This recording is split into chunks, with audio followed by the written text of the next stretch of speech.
nakakatakot na alien ng Spurs, gumawa ng record. Cleveland gusto yatang basagin ang record ng Golden State.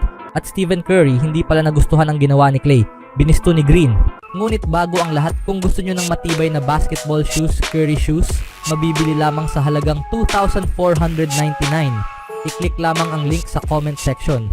Hindi nakahanap ng paraan ng Washington Wizards para pigilan si Victor Wembanyama nitong Huwebes ng araw.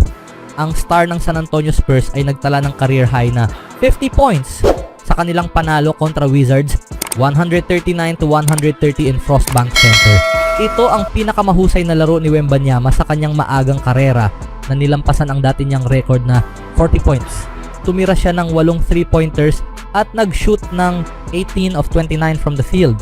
Ang kanyang performance ay dumating matapos ang 34-point game laban sa Sacramento Kings noong Martes. Si Wembanyama, ang former number 1 overall draft pick, ay ang unang Spurs player na umiskor ng 50 points mula nung ginawa ito ni LaMarcus Aldridge noong 2019 season.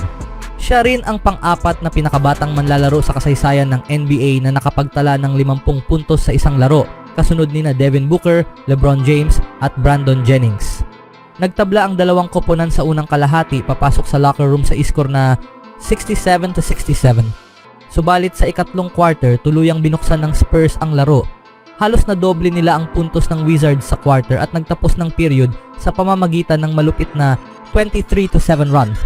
Nakashoot lang ang Washington ng 2 field goals sa huling 6 na minuto ng quarter, habang si Wembanyama ay nakapag-ambag ng 17 puntos sa quarter na ito, kasama ang 3 3-pointers. Hindi na inaksaya ni Wembanyama ang oras sa ika-4 na quarter para maabot ang 50-point mark. Matapos ang isang layup at 3 mabilis na free throws, tumira siya ng isang 18 talampakan na jumper mula sa wing sa ibabaw ni Corey Kispert para sa kanyang ika-50 puntos. Ito ang nagbigay sa Spurs ng 17 punto na lead noon. Lumabas siya ng laro kalaunan ng mukhang kontrolado na ng Spurs ang panalo.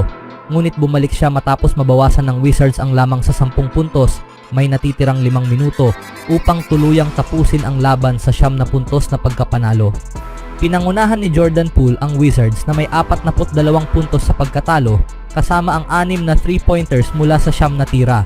Nagdagdag si Kispert ng 19 na puntos mula sa bench, at si Jonas Valanciunas ay nagtapos na may 16 na puntos at 13 rebounds.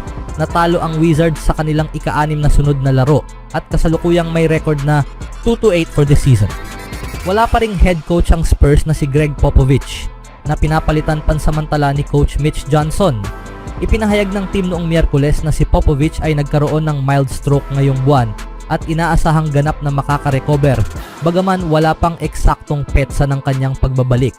Susunod na haharapin ng San Antonio ang Los Angeles Lakers sa NBA Cup sa darating na Biyernes. Anong masasabi niyo mga kaibigan kay Victor Wembanyama? Sa ibang balita naman, kahit short-handed ang lineup, nagpakita ng tapang ang Sixers.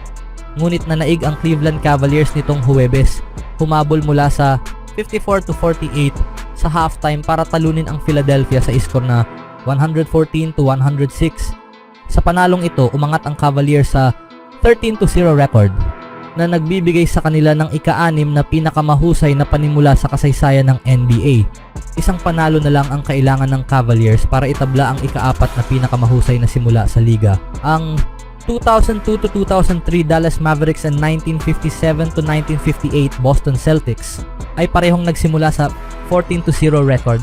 Samantala, ang 1993-1994 Houston Rockets and 1948-1949 Washington Capitals ay may 15-0 record start na pangalawa sa kasaysayan ng NBA.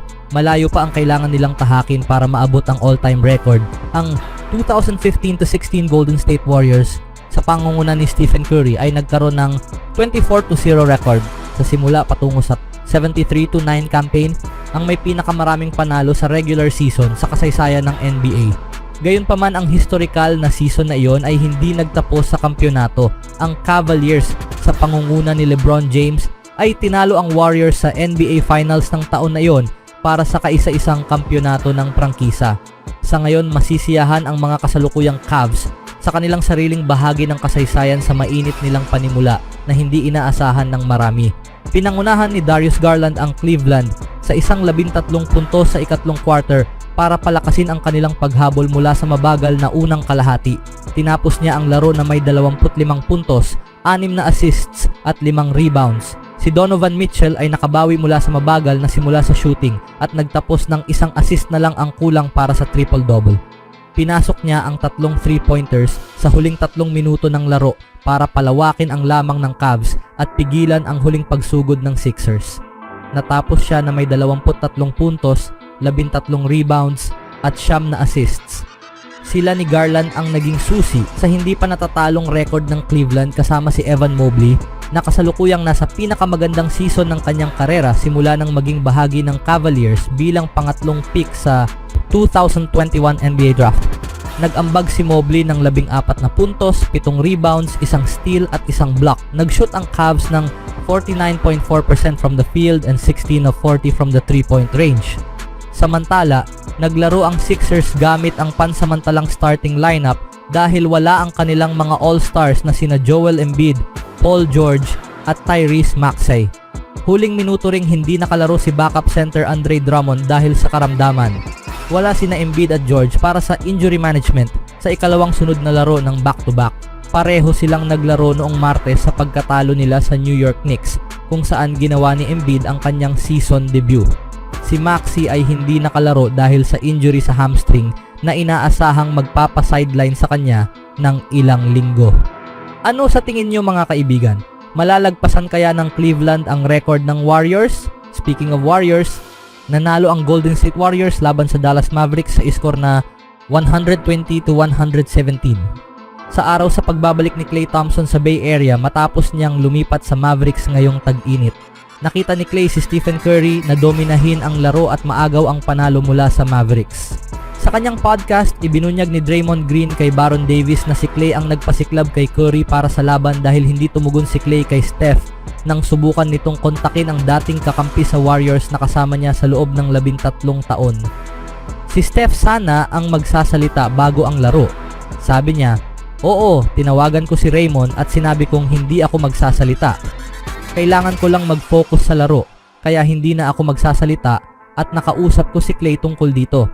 Sinubukan niyang kumustahin si Klay sa ibang bagay at hindi siya sinagot. Doon siya nagalit kaya ayun na, todo na siya. Matapos ang laro ng Warriors at Mavericks, ibinahagi ni Draymond kung gaano kahirap makipag-ugnayan kay Klay dahil sa personal na ugali nito. Pagdating sa pagkikipag-ugnayan, sinubukan mo na bang makipag-ugnayan kay Klay? Mahirap talaga, parang isang panig lang. Nandyan ang pagmamahalan, ang relasyon. Babalikan ko siya pagkatapos ng season. Pareho kaming nasa LA. Magkikita kami at magkakaroon ng oras na magkasama pero hindi ko dadagdagan ang mga uban ko sa kakahabol kay Klay. Inaasahan ni na Green at Curry na magiging mailap si Klay sa buong season habang nakafocus ito sa pagtutok sa buhay niya sa Dallas. Ang pagbabalik niya sa Golden State ay hindi naging maganda para sa Mavs dahil nanalo ang Warriors sa pangunguna ni Steph na nagtala ng solo 12-3 run sa huling 2 minuto para maagaw ang panalo. Kakailanganin nilang maghintay ng matagal para sa susunod na laban dahil ang natitirang 2 laro ng Mavs at Warriors ngayong season ay magaganap pa sa February 2025. On my own, so I gotta get through it. And the only thing I know is to love what I'm doing. Never give up, never slow till I finally prove it. Never listen to the no's, I just wanna keep moving. Keep my head up when I act, head up, that's a fact. Never looking back, I'ma keep myself on track.